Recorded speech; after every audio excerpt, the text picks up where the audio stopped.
Je suis content d'accueillir Audrey Catoz. Vous êtes lyonnaise. Vous nous direz quelques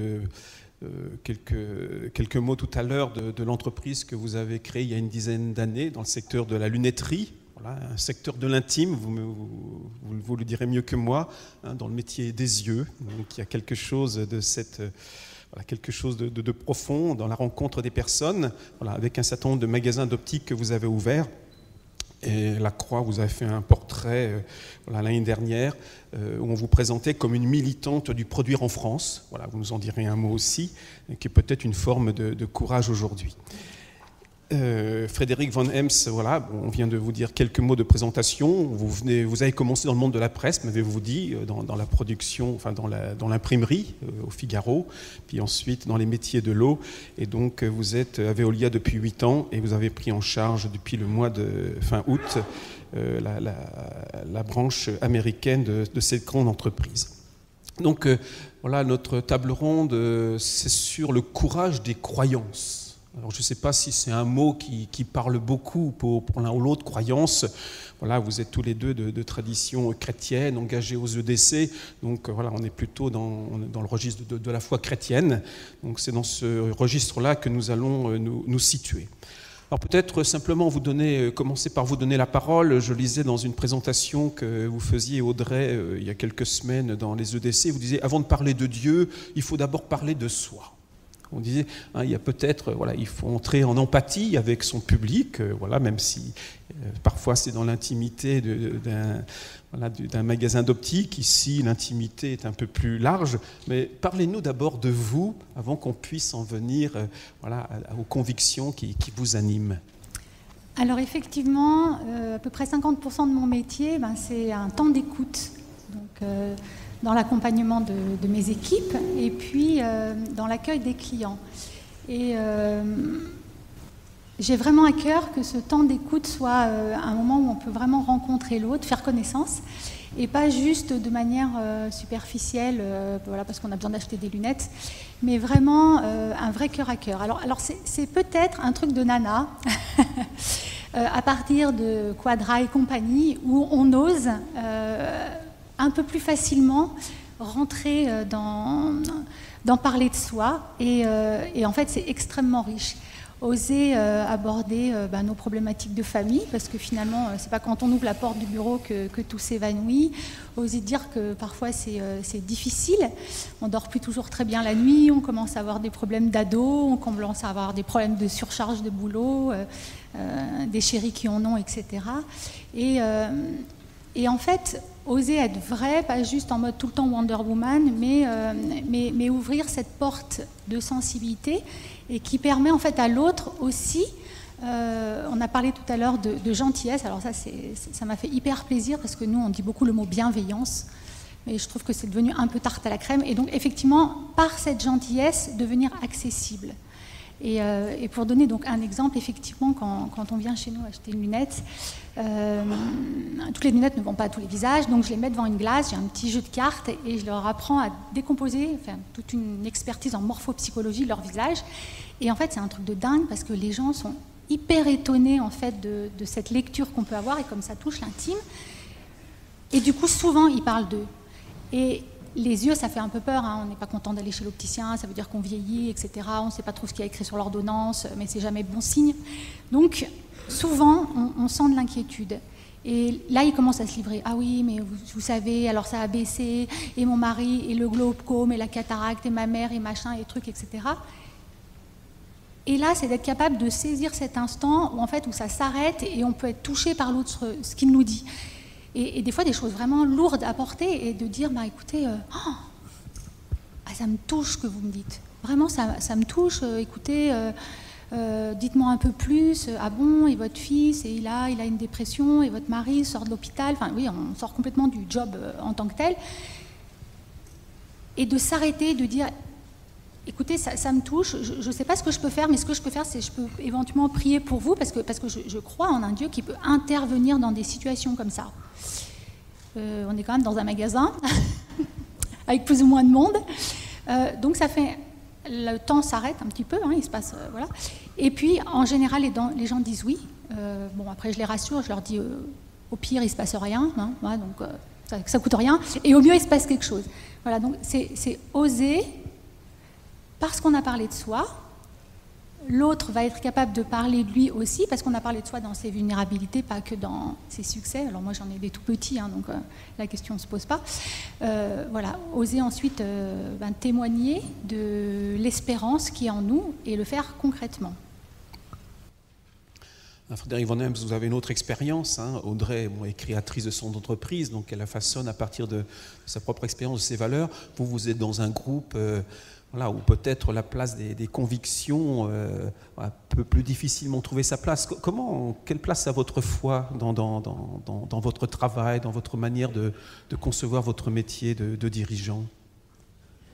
Alors effectivement, c'est pas moi qui ai créé Veolia et j'ai pas encore eu d'expérience de prière avec des clients de Veolia, mais je vais y réfléchir. Ceci étant, moi effectivement, je suis animé par ma foi chrétienne.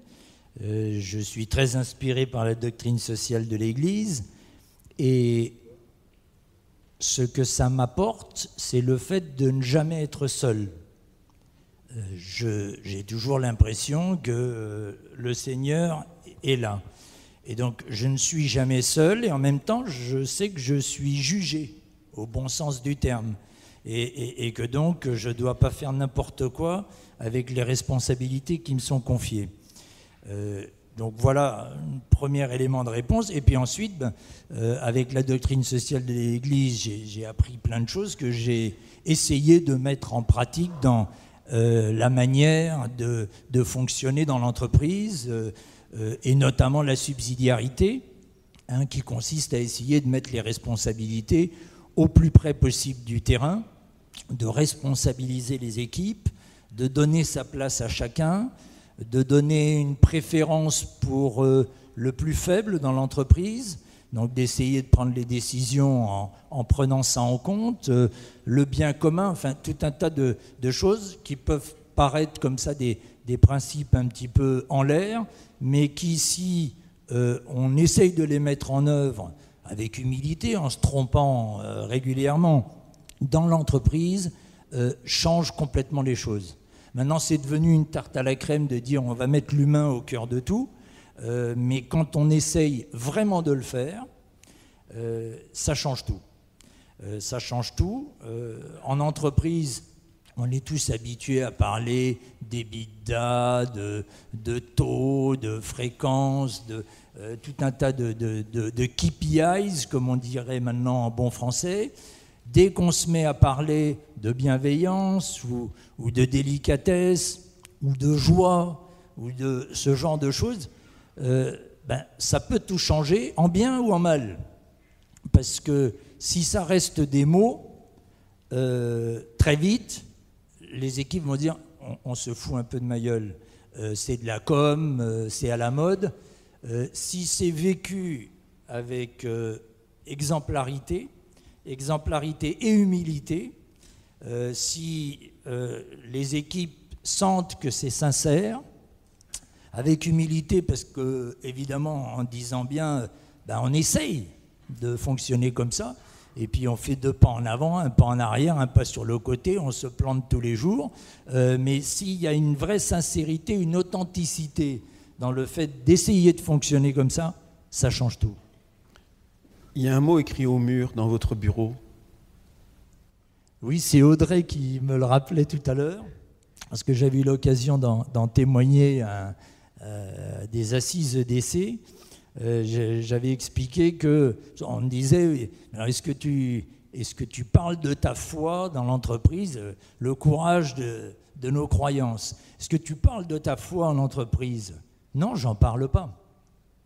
Mais j'essaye de témoigner, justement, par la manière de fonctionner. J'essaye de témoigner et de montrer que les choses peuvent être faites un petit peu autrement. J'ai bien aimé ce que Daniel a dit tout à l'heure. Enthousiasme, en grec, c'est qui a Dieu en soi.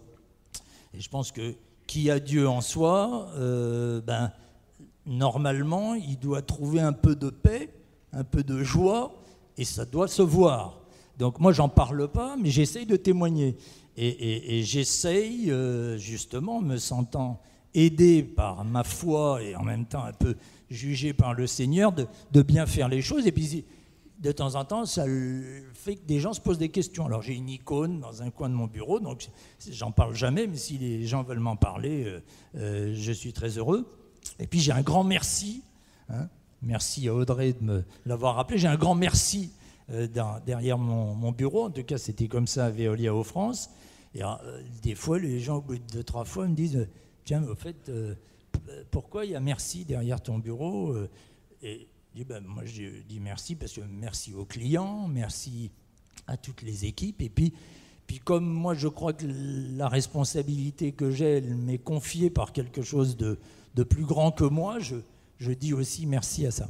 Et l'anecdote qui était très drôle, c'est que quand j'avais témoigné de ça, comme chaque fois qu'on témoigne, après on reçoit des mails de gens très gentils qui disent « Ah ben c'était sympa ce que vous avez dit et tout ». Et là, dans les emails que j'ai reçus, j'en ai reçu 3-4 avec des gens qui avaient mis un merci derrière leur bureau et qui s'étaient pris en selfie. Voilà. Audrey, il y a des mots aussi qui comptent dans vos magasins. Je crois sur les murs, il y a des mots importants. Voilà, donc on a aussi une déclinaison un peu de ce genre. Donc quand vous allez chez l'opticien, il y a toujours une pièce où on peut faire un examen de vue, hein, donc comme chez l'ophtalmo. Donc là, les gens sont assis dans un gros fauteuil et là, ils ne peuvent plus bouger. Donc vous savez que vous avez 3 ou 4 minutes où ils sont captifs. Et du coup, on a mis en grosses lettres de toutes les couleurs, en autocollant au mur, le fruit de l'esprit. Donc la joie, la paix, l'amour, la bienveillance, la tempérance, etc. Et alors là, ils regardent, et puis j'attends de voir ce qui se passe dans les yeux.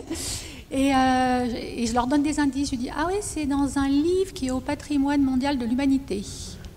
Non, mais parce qu'on a le droit de tous avoir des petites citations de Bouddha sur son bureau, ça fait très classe, mais Jésus, c'est un peu space. Donc j'y vais comme ça.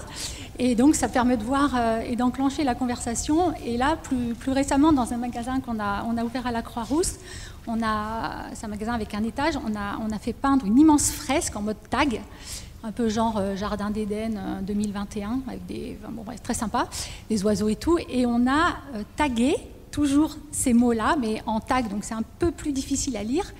Et en haut, on a écrit « Connectez le Créateur qui est en vous ». Alors il y a plein de sens, hein. Donc, parce qu'en haut, d'ailleurs, donc en bas c'est des lunettes, et en haut on rassemble plein de créateurs, mode, éthique et local. Donc je leur dis oui, c'est parce qu'en haut il y a des créateurs.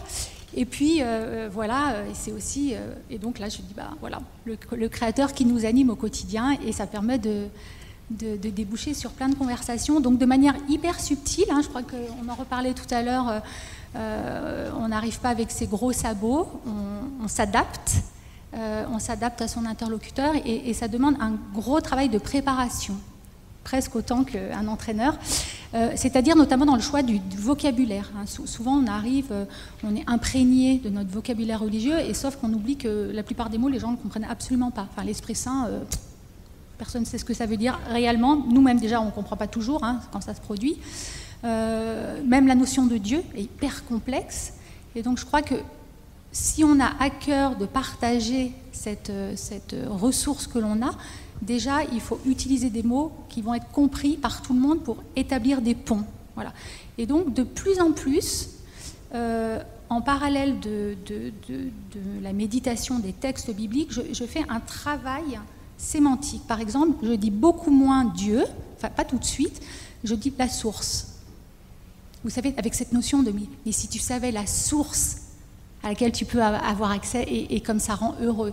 Et du coup, on a tous, au fond de nous, tous les gens que vous croisez, ils ont cette quête-là d'une source, de quelque chose qui va les encourager, justement, les aider à aller de l'avant. Et du coup, ça vous permet de créer des ponts. Et ça, c'est la première des choses. Si vous adressez à un collègue qui est de tradition juive, on ne va pas mettre le mot Jésus, par exemple. On va dire éventuellement, le Messie, Yeshua, mais après on va travailler avec le vocabulaire qui va le toucher à lui, voilà, El Shaddai, Adonai, en fonction de là où il en est.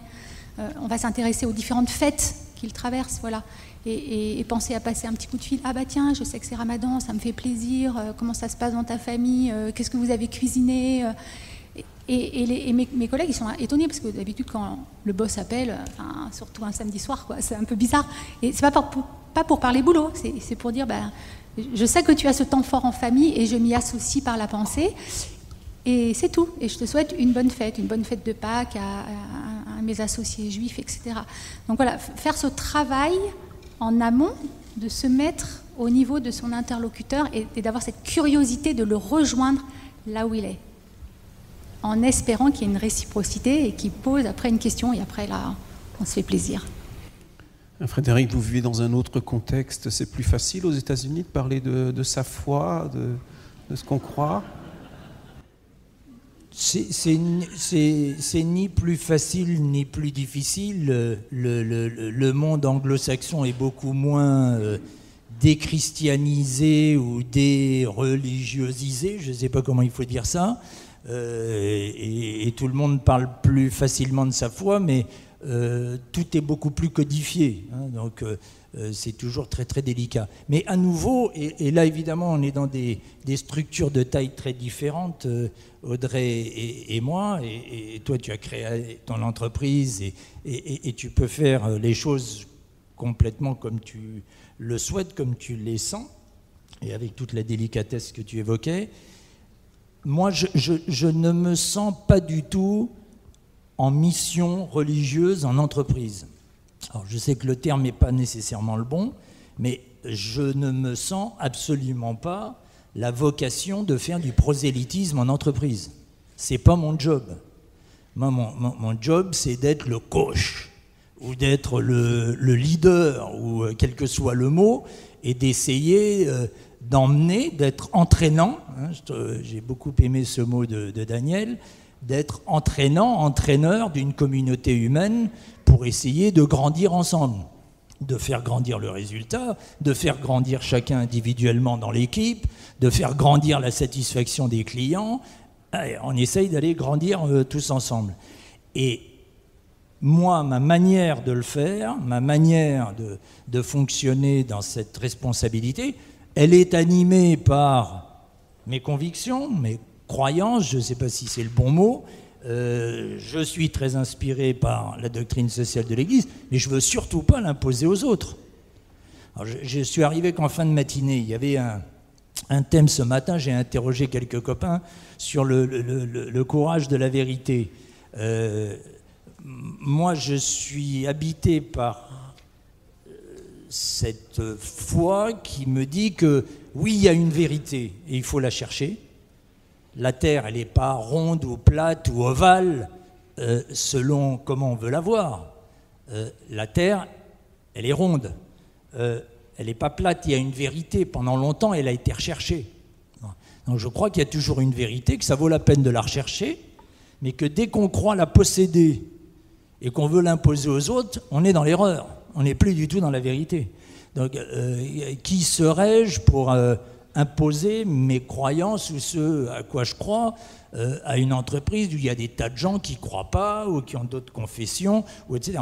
Moi, j'essaye de témoigner que je fais mon job de patron d'une manière peut-être un petit peu différente, peut-être pas, et je crois qu'il y a des patrons athées qui sont tout à fait humanistes et qui managent leurs entreprises très très bien, hein, il n'y a pas de critère de jugement là-dedans, mais si la manière dont je le fais permet de témoigner de certaines choses, les gens ils tapent mon nom sur internet, ils voient EDC, doctrine sociale de l'Église, parcours Zaché, etc. Si ça les aide, tant mieux, mais c'est pas mon job. Ce matin, Charles Pépin, dans son intervention, définissait le courage comme cette capacité à faire face au réel, hein, y compris et surtout dans les difficultés, voilà, un réel qui résiste. Et en quoi vos convictions de foi, en quoi ces sources là que vous fréquentez, elles vous permettent de faire face au réel? En quoi ces sources, voilà, ces convictions, elles vous permettent de surmonter les difficultés et puis peut-être d'en entraîner d'autres avec vous? Alors, moi, comme j'ai créé ma marque et entre guillemets ma boîte, les difficultés, on se les prend toutes les unes après les autres. Des difficultés de recrutement, en passant par celles de la finance, en passant par définir la vision, créer les collections, etc. Et sauf que la première chose qu'on a fait quand on a créé la boîte, c'est qu'on a bien choisi nos actionnaires. Et on a choisi Dieu comme actionnaire. D'ailleurs, la marque s'appelle KLS Lunettes, mais la boîte s'appelle Esprit Créateur. Alors, ça aide quand même un peu. Ce que je veux dire par là, et c'est très sérieux, hein, parce que évidemment que c'est une histoire vraie, c'est que tous les sujets, donc toutes les difficultés, parce que c'est quand même essentiellement un parcours de difficultés, hein, le parcours d'entrepreneuriat, sont abordés dans la prière. Mais, j'avais un de mes coachs qui m'avait dit ça, quand tu pries Dieu, adresse-toi à lui comme si c'était ton banquier. C'est-à-dire que tu as préparé ton dossier, quoi. Tu n'arrives pas, débloque ça, j'ai besoin de tant de millions et tout. Non, tu prépares le dossier et après, tu lui demandes de t'aider à trancher, à ouvrir les bonnes portes, à permettre les bonnes rencontres. Donc en fait, déjà, à la base, toutes les difficultés, on les aborde avec lui. Par exemple, des difficultés de recrutement. Un jour, un de mes associés, qui est aussi membre des EDC, vient me voir, il me dit... Bon, écoute, j'ai 5 minutes là, c'est quoi tes 3 besoins là? Allez, viens, si tu veux, on s'arrête, on prie. Je dis, ok, ben écoute, j'en ai 3. 1, il me faut un designer, j'en peux plus, j'arrive plus à tout dessiner. 2, j'ai besoin de quelqu'un pour m'aider en développement. Hein. Et par contre, j'ai 0 sous pour les payer, hein, donc ça fait une difficulté au carré. Et 3, j'aimerais bien quelqu'un pour m'aider à structurer en termes de normes AFNOR au contrôle qualité. On s'assoit, on prie. On dit, ok, bon, les collègues, ils nous voient, mais bon, on se met un peu à l'écart, et puis ils ont l'habitude. Bref. Et puis 2 jours après, j'attaque un salon, un gros salon, et d'un coup, donc j'étais exposante, et d'un coup, il y a une nana qui se plante devant mon stand et elle me dit vous chercheriez pas une designer? Je dis si, comment vous savez ça? Et là, elle me dit ah bah écoutez, ma nièce Amélie, elle a fait de la lunette, elle sort de la plus grande maison en termes de créatrice, elle a été formée par machin, elle vient d'arriver sur Lyon, elle est disponible. Donnez-moi sa carte. Le soir, j'avais un mail, le lundi, elle était dans mon bureau, le mardi, on commençait à travailler ensemble. Voilà.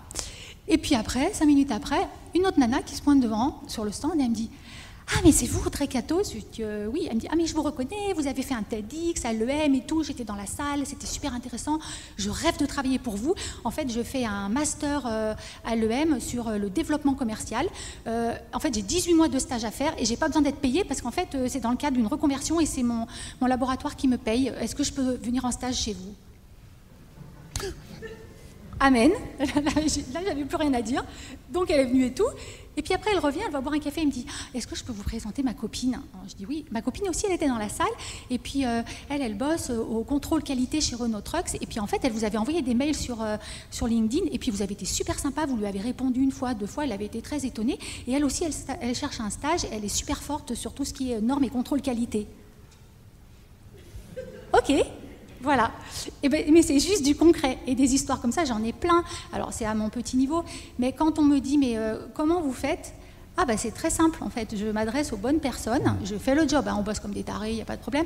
Mais je témoigne de ce que Dieu fait concrètement dans la vie de mon entreprise. Et ce qui est extraordinaire, c'est que ce n'est pas juste un Dieu qui a créé l'homme et la femme, l'univers, il y a quelques millions d'années. Enfin, il agit dans tous les dossiers de l'entreprise. Voilà.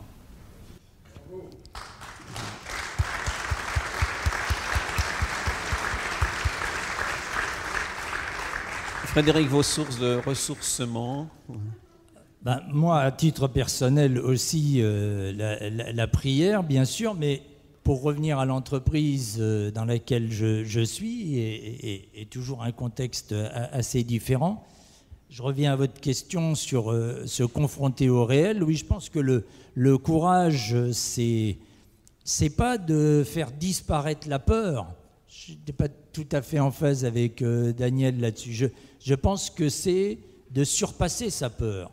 C'est normal d'avoir des peurs, on en a tous les jours, mais de ne pas être paralysé par cette peur, d'arriver à la dépasser. Et je crois qu'en ça, effectivement, être dans le réel, vraiment dans le réel, ne pas le fuir, être dans le réel avec de l'espérance, c'est quelque chose de très important. Et je pense que pour nous tous qui sommes dans des postes de responsabilité, c'est quelque chose de majeur. On en parlait tout à l'heure, ce matin, dans le train, en tapotant sur Internet. Je me disais, tiens, il y avait ce discours de Solzhenitsyn. Et alors, je cherche et je retombe dessus. Et je l'ai relu dans le train. Je vous conseille de le lire. C'est le discours de Solzhenitsyn en 1978. C'est encore, évidemment, l'Union soviétique. Il est invité à la cérémonie de démarrage de l'année à Harvard. Harvard est à Boston. J'ai passé la nuit dans l'avion entre Boston et ici. Il doit y avoir un clin d'yeux. Et tout le monde s'attendait à ce que Solzhenitsyn fasse un discours sur le thème voilà, le rideau de fer, c'est terrible. Et Solzhenitsyn fait un discours totalement différent, avec comme titre, 1978, le déclin du courage. Et il explique qu'il n'y a pas bien ou moins bien des deux côtés du rideau de fer, mais que d'un côté, tout le monde est oppressé, mais il y a toujours l'espérance, et que de l'autre côté, l'Occident, par le confort, par le divertissement, par la consommation, s'autodétruit, se délite. Et pourquoi ? Parce qu'on passe à une phase où l'homme veut faire disparaître Dieu, veut être créateur et pas créature, et toute dimension spirituelle disparaît. Et Solzhenitsyn, lisez le texte, il est éblouissant, il prévoit tout ce qu'on est en train de vivre dans le monde d'aujourd'hui, où il y a justement la vérité qui disparaît complètement, le relativisme qui fait que toute opinion est vérité, que tout disparaît, tout se dilue, et c'est diabolique, parce qu'on ne sait plus qui on est éclaté façon puzzle. Et cette désunion, diabolos, c'est le diviseur, celui qui divise. On ne sait plus qui on est. Et je pense que c'est un des vrais sujets aujourd'hui, de rechercher de l'unité pour savoir qui on est, pour avoir une cohérence entre qui on est à la maison, qui on est le dimanche si on va à la messe ou à quelque autre célébration que ce soit, qui on est au bureau.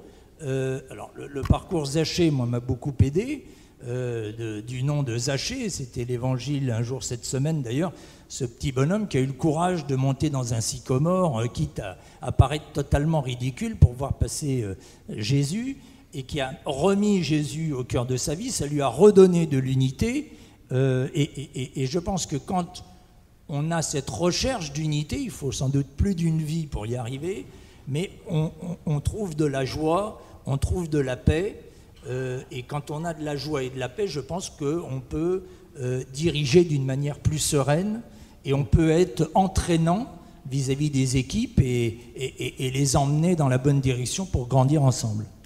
Voilà, Audrey Cathoz, merci. Frédéric Van Emst, merci. Je crois que ce n'était pas simplement de discuter sur le courage de ces croyants. Je crois qu'à travers vos interventions, vous avez aussi manifesté, vous avez aussi témoigné de votre foi. Donc merci pour votre intervention. Merci beaucoup.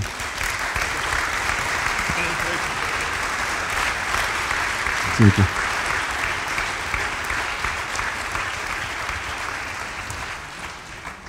Je voudrais en profiter, là aussi, on me demande comment on construit l'agenda des entretiens. Dominique y est pour beaucoup, donc merci Dominique pour ton aide, pour trouver les intervenants. Frédéric, j'ai une question pour toi, mais on n'a pas beaucoup de temps, on est un peu en retard comme tu le sais. Tu m'as parlé de ta discussion une fois avec Antoine Frérot, sur le fait qu'il t'a demandé en quoi tu croyais, il t'a dit que lui ne croyait pas. Pas facile de parler de ça avec un grand patron, ton grand patron. Comment ça s'est passé en 2 minutes ?